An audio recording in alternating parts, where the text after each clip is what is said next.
बिस्मिल्लाहिर्रहमानिर्रहीम। तो आज हम करेंगे 9th क्लास की जो मैथ है उसके एक्सरसाइज चैप्टर 1 का एक्सरसाइज नंबर 1.5 का question number 2। Find which of the following matrices are singular और नॉन सिंगुलर। अब हम देखते हैं कि सिंगुलर और नॉन सिंगुलर में क्या फ़र्क है। देखें, ये हमारे पास एक मैट्रिक्स है, तो अब हमने इसका क्या लेना है, डिटर्मिनेंट। ठीक है, इसका हम डिटर्मिनेंट लेते हैं 3, 2, 6, 4।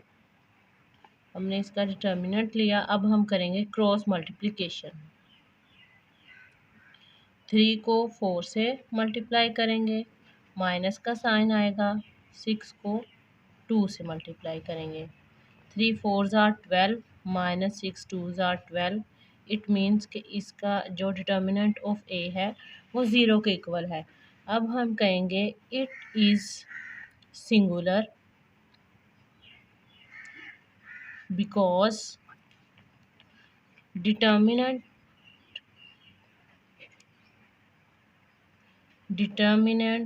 Of A is equal to 0।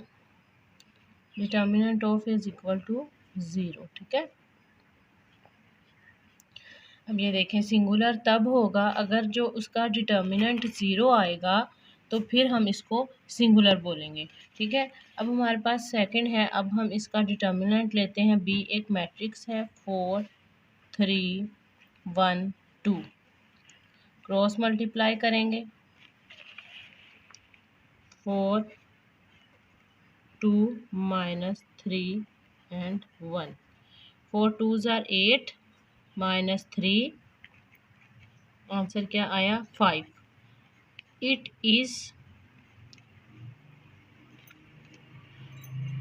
Is non singular. It is non singular because determinant of A is not equal to 0। ठीक है, इसका डिटर्मिनेंट हमारे पास क्या आया है 5, 0 नहीं है। ठीक है, तो ये जो है वो नॉन सिंगुलर है। अब हम सी जो है वो एक मैट्रिक्स है। अब हम इसका डिटर्मिनेंट लेते हैं -9 5। क्रॉस मल्टीप्लाई करेंगे 7 को 5 से, minus 9 and 3। 7 5s are 35 minus 9 3s are 27। 3 5 2 7 7 5 जो है 12 हो जाएगा। 3 4 5 और 6 62। ये जो माइनस माइनस प्लस हो जाएगा। तो अब हमारे पास क्या आया है 62। जो सी का डिटर्मिनेंट है वो 62 है। तो so it is also non singular. ये भी हमारे पास नॉन सिंगुलर है। नॉन सिंगुलर क्यों है? क्योंकि इसका जो डिटर्मिनेंट है it is not singular because determinant of D is not equal to 0। अगर डिटर्मिनेंट 0 के किसी भी कोई भी जो एक हमारे पास स्क्वायर मैट्रिक्स है, अगर उसका डिटर्मिनेंट 0 आता है तो इट मीन्स कि ये जो है वो सिंगुलर होगा। लेकिन अगर हमारे पास जो डिटर्मिनेंट है वो 0 के इक्वल नहीं आता तो वो नॉन सिंगुलर है। ठीक है, अब determinant of D 5 -2 -10 and 4। Cross multiply करेंगे 5 multiply 4 minus 2 -10। 5 4s are 20 minus minus minus minus आ जाएगा। 10 2s are 20। आपको पता है माइनस माइनस प्लस है तो प्लस माइनस माइनस तो 0। तो ये भी हमारे पास क्या है सिंगुलर। ये भी सिंगुलर है क्योंकि जो डिटर्मिनेंट है वो हमारे पास 0 के इक्वल है। Question number 3, find the multiplicative inverse if it exist each. अगर तो मुमकिन है मल्टीप्लिकेटिव इनवर्स लेना तो फिर हम इसको सॉल्व करेंगे। देखो, अब हमारे पास एक मैट्रिक्स है। ठीक है, अब इन्होंने बोला है कि मल्टीप्लिकेटिव इनवर्स फाइंड करना है। तो ए का इनवर्स और इसका फार्मूला है adjoint of A determinant of A. ठीक है, जो इन्वर्स का फार्मूला है इसको आपने अच्छी तरह से याद कर लेना है। ठीक है, अब हमने जब क्वेश्चन करने लगना है तो सबसे पहले हमने डिटर्मिनेंट फाइंड करना है। ठीक है, अब हम ए का डिटर्मिनेंट फाइंड करते हैं। -1 2 3 0। ठीक है, क्रॉस मल्टीप्लाई करेंगे, -1 0, माइनस का साइन लगेगा 3 एंड 2, 0 -1 और 0 तो ये 0 आ जाएगा, -6 तो डिटर्मिनेंट क्या आएगा, -6। ठीक है, ए का क्या आया डिटर्मिनेंट, -6। अब हम लेते हैं एडजॉइंट। ठीक है, एडजॉइंट हम लेते हैं, ये देखें एडजॉइंट लेने का तरीका ये है कि जो डायगोनल एंट्रीज है हमारे पास, इनकी प्लेसेस को हम इंटरचेंज करेंगे और जो हमारे पास अदर एंट्रीज हैं उनके हम साइन चेंज करेंगे। ठीक है, ये देखें 0 1 और इनके हम साइन चेंज कर देंगे। ठीक है, हमारे पास अब आ गया एडजॉइंट ऑफ ए। इसको हम 1 का नाम देते हैं, तो पुट इन 1।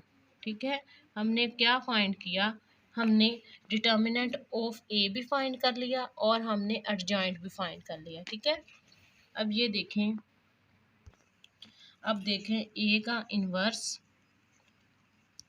एडजॉइंट ऑफ ए हमारे पास क्या है, 0 -3 -2 एंड 1।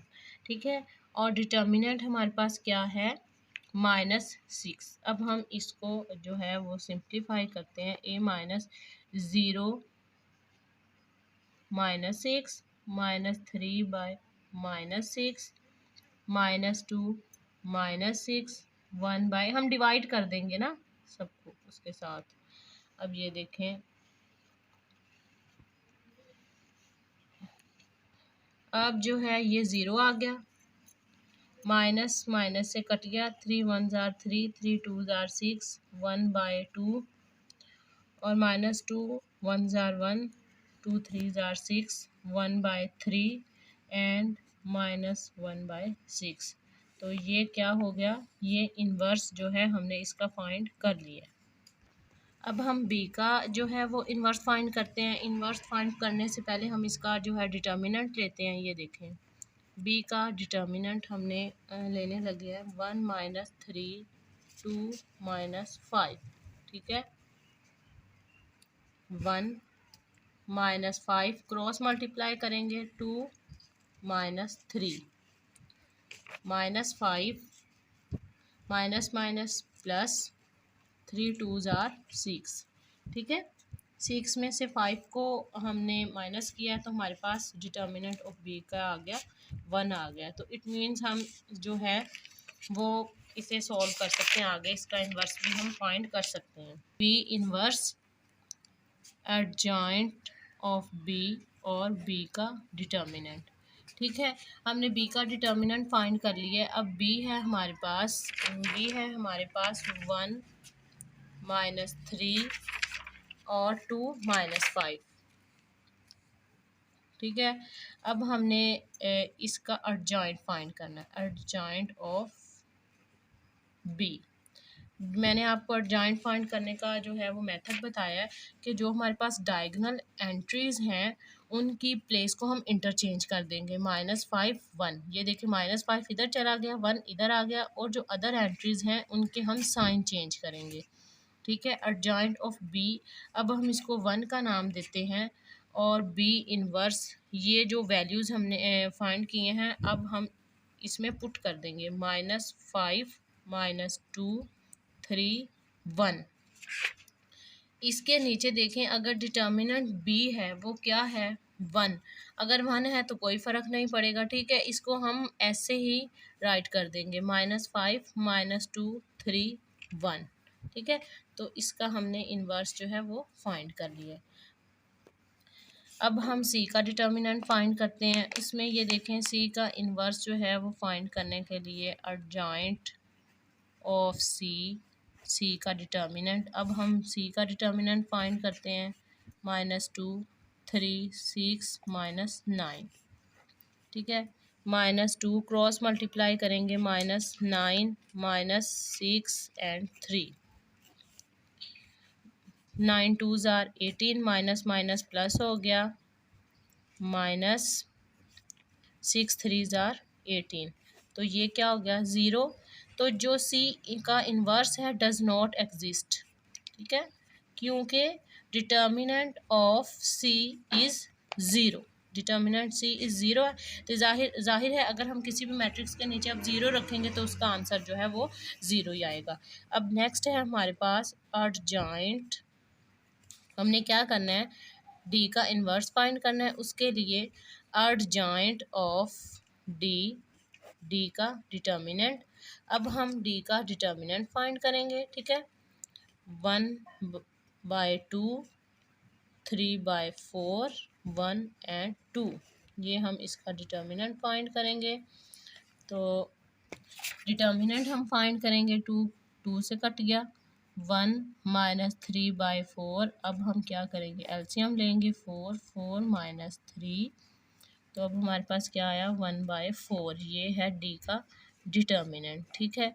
अब हम इसका एडजॉइंट फाइंड करते हैं, एडजॉइंट ऑफ बी। ये देखें कि हमने इसकी जो स्पेस थी उनको इंटरचेंज किया है, जो प्लेस थी इनको इंटरचेंज किया है, और इनके जो साइन हैं वो हमने चेंज किए हैं, ठीक है। अब जो हमारे पास है डी का इन्वर्स, अब हम वैल्यूज़ पुट कर लेते हैं। 2 -3/4 -1 1/2 में क्या है 1/4।